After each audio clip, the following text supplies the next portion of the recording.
Hi friends, R4iലേക്ക് എല്ലാവർക്കും സ്വാഗതം. US Iran സംഘർഷങ്ങൾ കാരണം ഇന്ന് രാവിലെ മാർക്കറ്റ് ഓപ്പൺ ചെയ്തത് വലിയൊരു ഗ്യാപ് ഡൗണിലൂടെയായിരുന്നു. 167 പോയിന്റോളം ഇടിഞ്ഞിട്ട് 24,039 എന്ന ലെവലിലായിരുന്നു നിഫ്റ്റി ഓപ്പൺ ചെയ്തത്. അതിനുശേഷം 24,000 എന്നുള്ള ഒരു നിർണായക ലെവൽ വരെ താഴുകയുണ്ടായി. എന്നാൽ പിന്നീട് നമ്മൾ കണ്ടത് അവിശ്വസനീയമായ ഒരു തിരിച്ചുവരവാണ്. 24,211 എന്ന ലെവലിലേക്ക് മാർക്കറ്റ് തിരിച്ചു വന്ന് ക്ലോസ് ചെയ്തതായിട്ട് കാണാം. അപ്പോൾ യഥാർത്ഥത്തിൽ ഇവിടെ നിഫ്റ്റിയെ താഴോട്ടേക്ക് പോകാതെ താങ്ങി നിർത്തിയിരിക്കുന്നത് IT സെഗ്മെൻറ്റിലുള്ള വരികളാണ്. TCS, HCL tech, Infosys, tech Mahindra പോലെയുള്ള സ്റ്റോക്കുകളാണ് ഇന്ന് IT ഇൻഡെക്സിന് ഏകദേശം 4% വരെ ഉയർത്താൻ കാരണമായിട്ടുള്ളത്. ഇന്ന് നിഫ്റ്റി 50 സ്റ്റോക്കുകളിൽ ടോപ്പ് പെർഫോം ചെയ്ത 4 സ്റ്റോക്കുകൾ എടുത്താൽ ആ 4ഉം IT സ്റ്റോക്കുകളാണെന്ന് കാണാം. TCS, HCL tech, Infosys, tech Mahindra. അപ്പോൾ രാവിലെ മാർക്കറ്റിൽ വലിയൊരു ഇടിവ് കണ്ടപ്പോൾ തീർച്ചയായിട്ടും ഷോർട്ട് സെല്ലേഴ്സ് ശക്തമായിട്ട് ഷോർട്ട് ചെയ്തിട്ടുണ്ടാവും. എന്നാൽ അവരുടെ പ്രതീക്ഷയ്ക്ക് വിപരീതമായിട്ട് മാർക്കറ്റ് തിരിച്ച് കയറുന്നത് കണ്ടപ്പോൾ നഷ്ടം ഒഴിവാക്കാൻ വേണ്ടി പെട്ടെന്ന് തന്നെ തിരിച്ചു വാങ്ങാൻ തുടങ്ങിയതും ഈ ഒരു ഷോർട്ട് കവറിങ്ങിന് കാരണമായിട്ടുണ്ട്. അതാണ് വളരെ വേഗത്തിൽ 24,200 മാർക്കറ്റ് തിരിച്ചു വരാൻ കാരണമായിട്ടുള്ളത്. അപ്പോൾ രാവിലെ മാർക്കറ്റ് ഇടിഞ്ഞപ്പോൾ അവിടെ ഒരു ബൈ ഓൺ ഡിപ്സ് ഫോളോ ചെയ്യുന്നവരെ സംബന്ധിച്ചിടത്തോളം നല്ലൊരു അവസരമായിരുന്നു. അപ്പോൾ അവിടെ അതിൻ്റേതായിട്ടുള്ള ഒരു വാല്യൂ ബൈങ് നടന്നിരുന്നു. രാവിലെ ഭൂരിഭാഗം സ്റ്റോക്കുകളും ഡിക്ലൈൻ ചെയ്ത് നിൽക്കുകയായിരുന്ന സമയത്ത് പിന്നീട് നമ്മൾ കാണുന്നത് മാർക്കറ്റ് മെല്ലെ തിരിച്ചു വന്നുകൊണ്ട് മാർക്കറ്റ് ബ്രെഡ്ത്ത് മെച്ചപ്പെടുന്നതായിട്ടാണ്. ഇപ്പോൾ ഏറ്റവും ഫൈനലായിട്ട് നമ്മൾ കാണുന്നത് 50% സ്റ്റോക്കുകൾ മാർക്കറ്റിൽ അഡ്വാൻസ് ചെയ്തിട്ടുണ്ട്. 45% സ്റ്റോക്കുകളാണ് ഡിക്ലൈൻ ചെയ്തത്. അപ്പോൾ അഡ്വാൻസ് ചെയ്ത സ്റ്റോക്കുകൾ കൂടുതലായിട്ടാണ് ഫൈനലായിട്ട് നമ്മൾ കാണുന്നത്. അപ്പോൾ ഈ ഒരു മാർക്കറ്റ് റാലിയെ നിഫ്റ്റി IT കൂടാതെ കൺസ്യൂമർ ഡ്യൂറബിൾ സ്റ്റോക്കുകളിലും ഓട്ടോ സ്റ്റോക്കുകളിലും ബാങ്കിങ് സ്റ്റോക്കുകളിലും പോസിറ്റീവ് ക്ലോസിംഗ് ഉണ്ടായിട്ടുണ്ട്.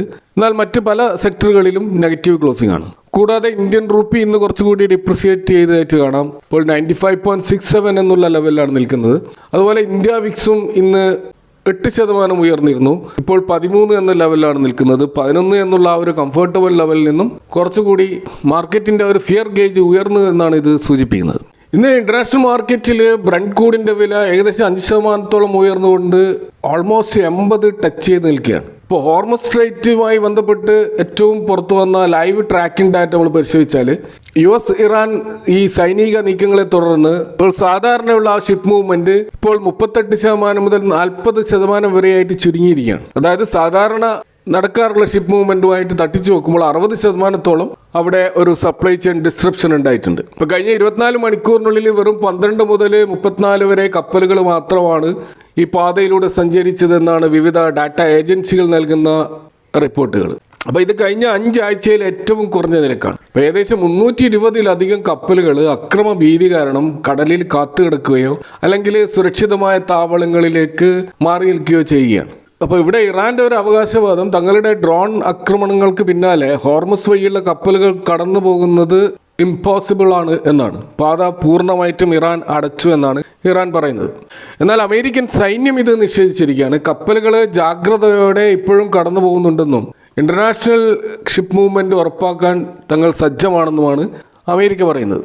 അപ്പോൾ ചുരുക്കത്തിൽ പൂർണ്ണമായിട്ടും അടച്ചുപൂട്ടിയിട്ടില്ലെങ്കിലും ഭൂരിഭാഗം ഓയിൽ ടാങ്കറുകളും LNG കപ്പലുകളും അതിൻ്റെ ഒരു സുരക്ഷ ഉറപ്പില്ലാത്തതുകൊണ്ടും അതുപോലെ ഇൻഷുറൻസ് തുക വലിയ തോതിൽ വർദ്ധിക്കുന്നത് കൊണ്ടും ഈ ഒരു പാത നിലവിൽ ഒഴിവാക്കുന്നുണ്ട് എന്നാണ് നമുക്ക് മനസ്സിലാക്കാൻ കഴിയുന്നത്. ഇതുകൂടാതെ കുറച്ച് ആഴ്ചകൾക്ക് ശേഷം ഇപ്പോൾ ആദ്യമായിട്ട് കുവൈത്തിലെ ഒരു പ്രധാന ഓയിൽ ഡ്രിഗിംഗ് ഫെസിലിറ്റിക്ക് നേരെ ആക്രമണം ഉണ്ടായിട്ടുണ്ട്.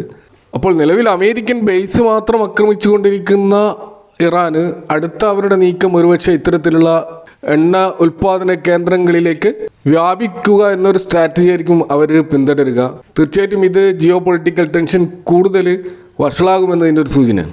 അപ്പോൾ ഏതായാലും പെർ ബാരൽ $80 നിൽക്കുന്ന ഈ ക്രൂഡ് ഓയിൽ പ്രൈസ് ഇനിയും ഉയരുകയാണെങ്കിൽ അത് തീർച്ചയായിട്ടും ഇന്ത്യൻ മാർക്കറ്റിനെ സംബന്ധിച്ചിടത്തോളം നെഗറ്റീവ് ആയിരിക്കും. അതുപോലെ നിലവിൽ പല മാർക്കറ്റ് അനലിസ്റ്റുകളും അത് $100 മുകളിലേക്ക് പോകാനുള്ള സാധ്യത ഉണ്ട് എന്ന് പറയുന്നുണ്ട്. അത് ഒരു ആശങ്ക ഉണ്ടാക്കുന്ന ഒരു സിറ്റുവേഷനാണ്.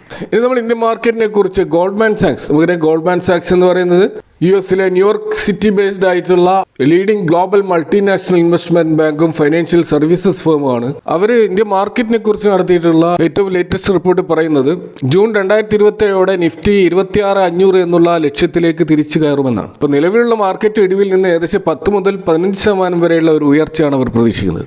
അപ്പോൾ നിലവിൽ US-ഉം ഇറാനും തമ്മിലുള്ള ഈ പശ്ചിമേഷ്യൻ സംഘർഷങ്ങൾ കാരണം മാർക്കറ്റിൽ ഒരു വോളറ്റിലിറ്റി സ്വാഭാവികമായിട്ടുണ്ടാവും. അതുപോലെ ക്രൂഡ് ഓയിൽ പ്രൈസ് ഉയരുന്നതും ഗ്ലോബലായിട്ടുള്ള അൺസർട്ടനിറ്റിയും കാരണം മാർക്കറ്റിൽ പെട്ടെന്ന് ഒരു സ്ഥിരത നമുക്ക് പ്രതീക്ഷിക്കാൻ കഴിയില്ല എന്നും ഗോൾഡ്മാൻ സാക്സ് പറയുന്നുണ്ട്.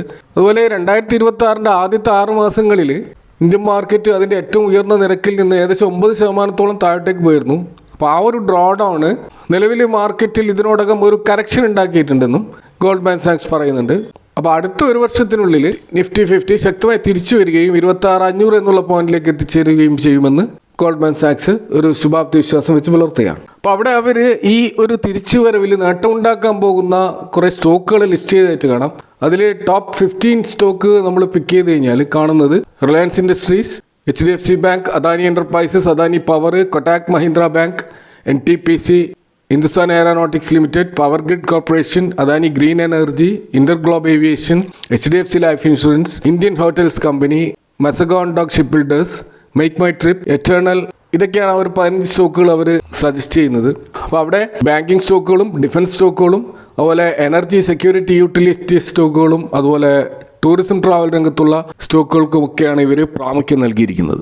ഇനി നമ്മൾ മാർക്കറ്റിൽ ഇന്ന് ടെക്നിക്കലായിട്ട് ഷോർട്ട് ടേം സ്വിംഗ് ട്രേഡിന് അനുകൂലമായി നിൽക്കുന്ന 2 സ്റ്റോക്കുകൾ കാണാം. അതിലൊന്ന് വിപ്രോ ആണ്. അപ്പോൾ ഇന്ന് മാർക്കറ്റിൻ്റെ വളറ്റിലിറ്റിയിലും ഇത് ഒരു 1.68% നേട്ടത്തോടെയാണ് ക്ലോസ് ചെയ്തിരിക്കുന്നത്. അപ്പോൾ വിപ്രോ അതിൻ്റെ 52 വീക്ക് ലോയിലേക്ക് പോയ ഒരു സ്റ്റോക്കായിരുന്നു. അവിടെ നിന്നും കൃത്യമായിട്ട് ഒരു സപ്പോർട്ട് എടുത്തുകൊണ്ട് ഒരു വി ഷേപ്പ് റിവേഴ്സൽ നടക്കുകയാണ്. ഇന്ന് തന്നെ ഈ സ്റ്റോക്കിൽ വമ്പിച്ച ഒരു ട്രേഡിംഗ് വോളിയം രേഖപ്പെടുത്തിയായിട്ട് കാണാം. അപ്പോൾ ലോവർ ലെവലിൽ നിന്നും ഒരു ഇൻസ്റ്റിറ്റ്യൂഷണൽ അക്യുമുലേഷൻ ഈ സ്റ്റോക്കിൽ നടക്കുന്നുണ്ട് എന്നതിൻ്റെ ഒരു വ്യക്തമായ സൂചനയാണിത്. അപ്പോൾ US ഡോളറിനെതിരെ ഇന്ത്യൻ റുപ്പി 95.7 എന്ന ലെവലിലേക്ക് ഇടിഞ്ഞത് IT സ്റ്റോക്കുകളെ സംബന്ധിച്ചിടത്തോളം അത് അവരുടെ ഡോളർ ഏർണിങ്സ് വർദ്ധിപ്പിക്കും. അപ്പോൾ അതും ഇന്ന് IT സ്റ്റോക്കുകളുടെ മുന്നേറ്റത്തിന് ഒരു കാരണമായിട്ടുണ്ട്. അപ്പോൾ ഈ സ്റ്റോക്കിൽ എൻട്രി എടുക്കാനുള്ള ഒരു ബെസ്റ്റ് പ്രൈസ് സോൺ എന്ന് പറയുന്നത് 177, 179 എന്ന ലെവലാണ്. അപ്പോൾ ഒരു ഷോർട്ട് ടേം ടാർഗറ്റ് കാണുന്നത് 188, 195 എന്നുള്ള ലെവലാണ്. അപ്പോൾ അവിടെ തീർച്ചയായിട്ടും ഒരു 173 എന്ന ലെവലിൽ ഒരു സ്റ്റോപ്പ് ലോസും മെയിൻറ്റെയിൻ ചെയ്യേണ്ടതുണ്ട്. ഇതേപോലെ തന്നെ മറ്റൊരു IT സ്റ്റോക്ക് ഇതേ രീതിയിലൊരു ടെക്നിക്കൽ റിവേഴ്സൽ കാണിക്കുന്നുണ്ട്. അത് ബിർള സോഫ്റ്റ് ആണ്. അപ്പോൾ ഇന്നത് ക്ലോസ് ചെയ്തിരിക്കുന്നത് 299.8 എന്ന ലെവലാണ്. അപ്പോൾ അതിൻ്റെ പ്രൈസ് 300 മുകളിലേക്ക് പോവുകയാണെങ്കിൽ അതൊരു സൈക്കോളജിക്കൽ റെസിസ്റ്റൻസ് ആണ്. അപ്പോൾ ആ ലെവൽ ക്രോസ് ചെയ്യുകയാണെങ്കിൽ ഒരു ഷോർട്ട് കവറിങ് ആ സ്റ്റോക്കിൽ നമുക്ക് കാണാൻ കഴിയും. അപ്പോൾ അതിൻ്റെ 52 വീക്ക് ലോ ആയിട്ടുള്ള 270 ലെവലിൽ നിന്നും ശക്തമായ ഒരു ഡബിൾ ബോട്ടം സപ്പോർട്ട് എടുത്തുകൊണ്ടാണ് ഇപ്പോൾ തിരിച്ച് കയറുന്നത്. അപ്പോൾ ഇതൊരു മികച്ച ട്രെൻഡ് റിവേഴ്സൽ സൂചനയാണ്. അപ്പോൾ അവിടെയും നല്ല തോതിലുള്ള വോളിയം സപ്പോർട്ടും നമുക്ക് ഈ സ്റ്റോക്കിൽ കാണാൻ കഴിയും. അപ്പോൾ ഈ സ്റ്റോക്കിൻ്റെ ഒരു എൻട്രി ലെവൽ നോക്കുകയാണെങ്കിൽ 298, 301 എന്നുള്ള ഒരു റേഞ്ചാണ്. 315, 324 ലെവലുകൾ വളരെ പെട്ടെന്ന് ക്രോസ് ചെയ്യാനുള്ള സാധ്യതയാണുള്ളത്. സ്റ്റോപ്പ് ലോസ് 289 മെയിൻറ്റെയിൻ ചെയ്യേണ്ടതുണ്ട്. അപ്പോൾ ഈ സ്റ്റോക്കുകൾ ഒരു ബൈങ് റെക്കമെൻഡേഷൻ അല്ല. നിങ്ങളുടേതായ ടെക്നിക്കൽ അനാലിസിസ് നടത്തിക്കൊണ്ട് മാത്രം എൻട്രി എക്സിറ്റ് തീരുമാനിക്കാം. അവിടെ ഒരു ട്രേഡിംഗ് ഓപ്പർച്യൂണിറ്റി ഉണ്ട് എന്ന് സൂചിപ്പിച്ചെന്ന് മാത്രം. ഇനി നമ്മൾ നിഫ്റ്റിയിലെ ഓപ്ഷൻ ചെയിൻ നമ്മൾ ഇന്ന് നോക്കിക്കഴിഞ്ഞാൽ മൊത്തത്തിൽ മാർക്കറ്റിൽ വ്യക്തമായ ഒരു ബുള്ളിഷ് ഓവർബോട്ട് സോണാണ് കാണുന്നത്. ഇപ്പോൾ 24,150, 24,200 എന്നുള്ള ആ ഒരു റേഞ്ച് ഒരു നിർണായക സപ്പോർട്ടായിട്ട് നാളെ നിൽക്കാൻ സാധ്യതയുണ്ട്. അപ്പോൾ 24,000-ലാണ് ഏറ്റവും ഹയസ്റ്റ് ഓപ്പൺ ഇൻട്രസ്റ്റ് നിൽക്കുന്നത്. അത് തന്നെ ഒരു ബേസ് ആയിട്ടുള്ളൊരു സപ്പോർട്ടാണ്. എന്നാൽ 24,260, 24,300 ലെവലുകൾ ശക്തമായ റെസിസ്റ്റൻസ് സോണാണ്. ഇപ്പോൾ നിലവിൽ പുട്ട് കോൾ റേഷ്യോ കാണിക്കുന്നത് 1.62 എന്ന ലെവലാണ്. ഇത് വളരെ ഉയർന്ന ഒരു നിരക്കാണ്, വളരെയധികം ഓവർ ബോട്ടായിട്ടുള്ളൊരു സോണാണ്. അപ്പോൾ മാർക്കറ്റ് ഒരുപക്ഷെ നാളെ പെട്ടെന്ന് മുകളിലോട്ട് പോയാലും അവിടെ ഒരു താഴേക്ക് വരാനുള്ള സാധ്യത തള്ളിക്കളയാനാവില്ല. കാരണം 24,150, 24,200 റേഞ്ചിൽ സപ്പോർട്ട് എടുക്കാനുള്ള സാധ്യതയുമുണ്ട്. കാരണം മാക്സ് പെയിൻ നിൽക്കുന്നത് 24,200 ലെവലാണ്. അപ്പോൾ ആ ലെവലിലേക്ക് തിരിച്ചു കൊണ്ടുവരുവാൻ വേണ്ടിയിട്ട് ശക്തമായ ശ്രമങ്ങൾ ബിയേഴ്സിൻ്റെ ഭാഗത്തു നിന്നുണ്ടാവും. അപ്പോൾ അതുകൊണ്ട് തന്നെ 24,200 ചുറ്റിപ്പറ്റിയുള്ള ഒരു എക്സ്പയറിയാണ് പ്രതീക്ഷിക്കുന്നത്. പക്ഷേ നമുക്കറിയാം ഇപ്പോൾ ജിയോ പൊളിറ്റിക്കൽ ടെൻഷൻസ് അൺപ്രഡിക്റ്റബിൾ ആയിട്ടുള്ള ഒരു ലെവലിലാണ് നിൽക്കുന്നത്. അതുകൊണ്ട് തന്നെ ഓവർനൈറ്റ് ഉണ്ടാകുന്ന ഏതൊരു ബാഡ് ന്യൂസും മാർക്കറ്റിനെ സ്വാധീനിച്ചേക്കാം. എങ്കിലും നിലവിലുള്ള ടെക്നിക്കൽ ലെവലുകൾ സൂചിപ്പിക്കുന്നത് 24,200 എന്ന ലെവലിൽ ശക്തമായ ഒരു സപ്പോർട്ടായിട്ട് നിൽക്കുമെന്ന് തന്നെയാണ്. അപ്പോൾ ഇതൊക്കെയാണ് ഇന്നത്തെ മാർക്കറ്റുമായി ബന്ധപ്പെട്ട് നിങ്ങളായിട്ട് ഷെയർ ചെയ്യാനുള്ളത്. ഈ വിഷയങ്ങളുമായി ബന്ധപ്പെട്ട് നിങ്ങളുടെ അഭിപ്രായങ്ങളും കമൻറ്റുകളും അറിയിക്കുക. Thanks for watching. See you next time with another video.